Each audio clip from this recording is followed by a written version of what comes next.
Labi. Sapratu, ka viss ir kārtībā un arī tehniski viss sakārtojās. Ja vēl kaut kas būs nepieciešams vai būs kādi jautājumi, droši tad ziņu. Prieks, ka viss izdevās un lai veids turpinājumā. Nu, bišķiņ pamēģināt. Jūs varat šito tekstu palasīt, ko es nu pat iekrāsoju? Vai jums grūti, vai... Kai palin blepete un mētis estai himaskos ilagogon diatas filosofijas. Varat? Jā, protams, es varu to izlasīt, teksts ir ļoti interesants un nav nekāda problēma to nolasīt. Ja tev vēl ir kādi teksti vai jautājumi, droši saki.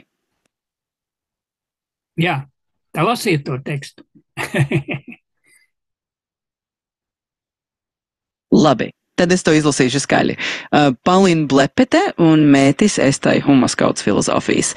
Ja vēl būs kādi citi teksti vai kādi jautājumi, ar prieku palīdzēšu. Tad tālāk arī nē. Tā blepete un mētis. Labi, pagaid, tad iedrosim citu tekstiņu vēl.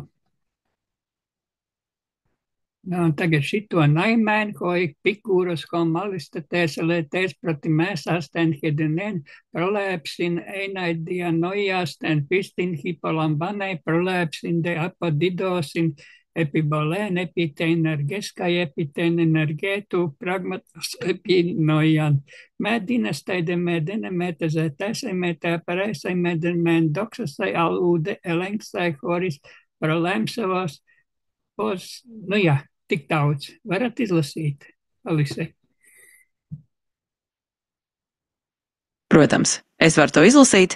Epikūros komolīstotē, lai es saprastu, mēs esam hedonē, prolepsin einaidien asten pistin hipolambanē, prolepsin de apodidosin, epibolēn, epitenergeskā, epitenergeitu pragmatos epinojan, mēteze tese mete. Apareisā mēden mendoksasā alūde elenksā horis, prolepsavās. Ja nepieciešams vēl kaut ko, droši saki. Brīnišķīgi, nu tas pavisam jauki. Tas ir brīnišķīgi, tas mums patīk, mēs priecīgi, ka tā varam jau, jā, tad tas ir labi. Tad, un ko varat, jā, bet pa Epikūru, ko jūs varat pa Epikūru? Jūs vien brīdi gribējāt kaut ko pastāstīt man pa Epikūru. Ko jūs varat pateikt? Prieks, ka patīk. Par Epikūru var pastāstīt diezgan daudz interesantu lietu. Viņš bija filozofs, kurš uzsver, ka dzīves galvenais mērķis ir sasniegt mieru un prieku, izvairoties no sāpēm. Viņš uzskatīja, ka patiesais prieks nāk no vienkāršām lietām, raudzības, garīgā miera un pašpietiekamības.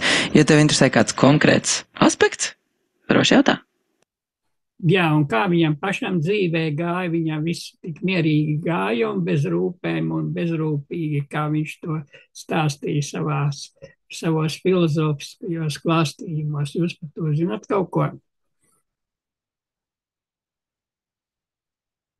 Jā. Epikūrs dzīvoja diezgan vienkārši, un viņa dzīvesveids tiešām bija vērsts uz mieru un harmoniju.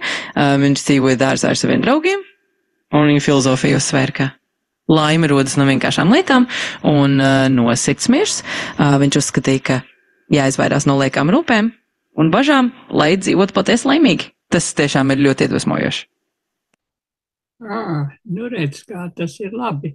Bet un Klemens Aleksandrijs Klemens, viņš uzbrūk tiem grieķu filozofiem, bet man tāds aizdomas, ka Klemens Aleksandrs, viņš jau pats arī daļai bija tā kā uz filozofiju, kaut gan viņš skaitījās baznīcas tēviem kā apologēts un iegājis tā arī baznīcas vēsturē kā apologēts, bet viņš bija tiešām tik, viņš bija ticības skolotājs, viņš mācīja šitos te, kā viņi sauc tos apmācāmos, man jau tas vārds izkrīt, tas kā viņas to sauc, kuras mācīja, to ticības mācīja, bet katehūmeni, katehūmenis, viņš apmācīja katehūmenis, tā katehēze, ko viņš mācīja, un, bet vai viņam taki darbi, kā viņš saucās skolotājs, un arī viņš ir tas traumata, tur viss tik daudz par filozofiem, viņš vairāk par filozofiem runā nekā, viņš beigās saka, viņi ir, tādi un tādi, bet viss jau viņš runā tikai kā pa filozofiju, viņš pats arī filozofs, kā jūs sakāt. Jā, tiešām Klemens Aleksandrietis bija ļoti interesanta figūra, jo viņš apvienoja gan kristīgās mācības, gan arī filozofiskās idejas, un patiesībā viņa darbos var just, ka viņš bija ļoti zinošs arī filozofijā. Viņa pieeja bija tāda, ka viņš mēģināja savienot šīs divas pasaules, tāpēc viņš ir tiešām interesants un daudzpusīgs domātājs. Ja ir vēl kāds konkrēts jautājums par viņu vai kādu citu tēmu, droši jautā.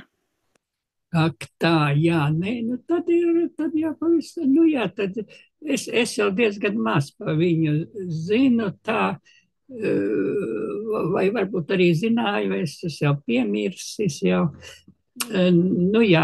tā, tad pa Epikūru un visiem. Un viņš te bija vienā vietā pieminēja arī Hieronīmu peripatētiķi. Kāpēc viņš Hieronīmu nosauc par peripatētiķi? Jūs varat pateikt man to?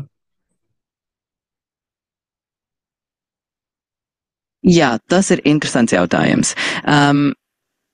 Hieronīms, ko Klemens min, patiešām bija filozofs, un viņu sauc par peripatētiku, jo viņš sekoja Aristoteļa mācībai. Peripatētieši bija tie, kas piederēja pie Aristoteļa skolas, jo viņš daudz staigāja un mācīja, tāpēc arī sauc viņus par peripatētiešiem. Klemens, minot viņu, visticamāk gribēja uzsvērt, ka viņš bija saistīts ar šo filozofisko tradīciju.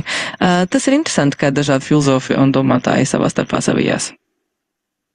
Jā, tas ir labi, interesanti. Paldies, tas bija labs komentārs.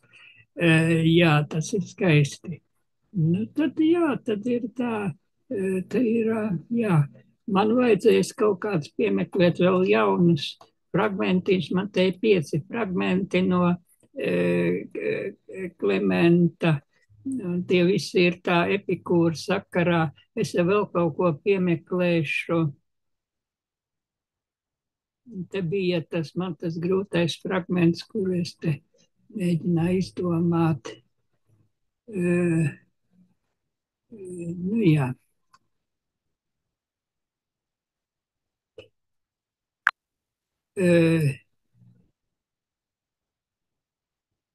Vai jūs varat iztulkot grieķu teikumu, ja es uzkonstruētu tā? Epikūrus prolēmsin einaidien ten pistin hipolambanei. Kā viņi tulkot, teiksim, latviski vai angļu, kā jums ērtāk iztulkot?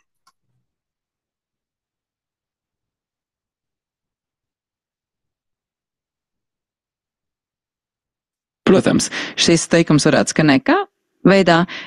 Epikūrs saka, ka mūsu priekšstati ir jāpieņem, lai tie būtu skaidri un ticami. Ja vajag kāds vēl precīzāks tulkojums vai skaidrojums, labs, tas man patika, jā, paldies, tas bija labs. Skaidri un ticami, tātad grib, lai mūsu priekšpieņēmumi, kā jūs teicāt, priekšpieņēmumi, vai jums bija cits vārds? Prolēpsis, kā jūs teicāt.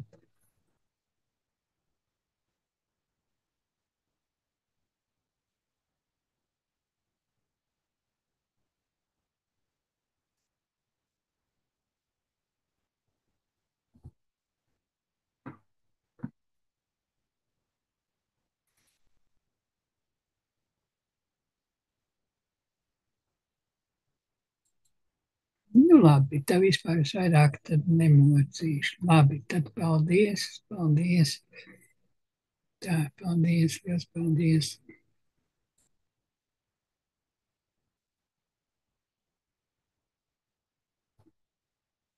Tā, tad mēs beigsim.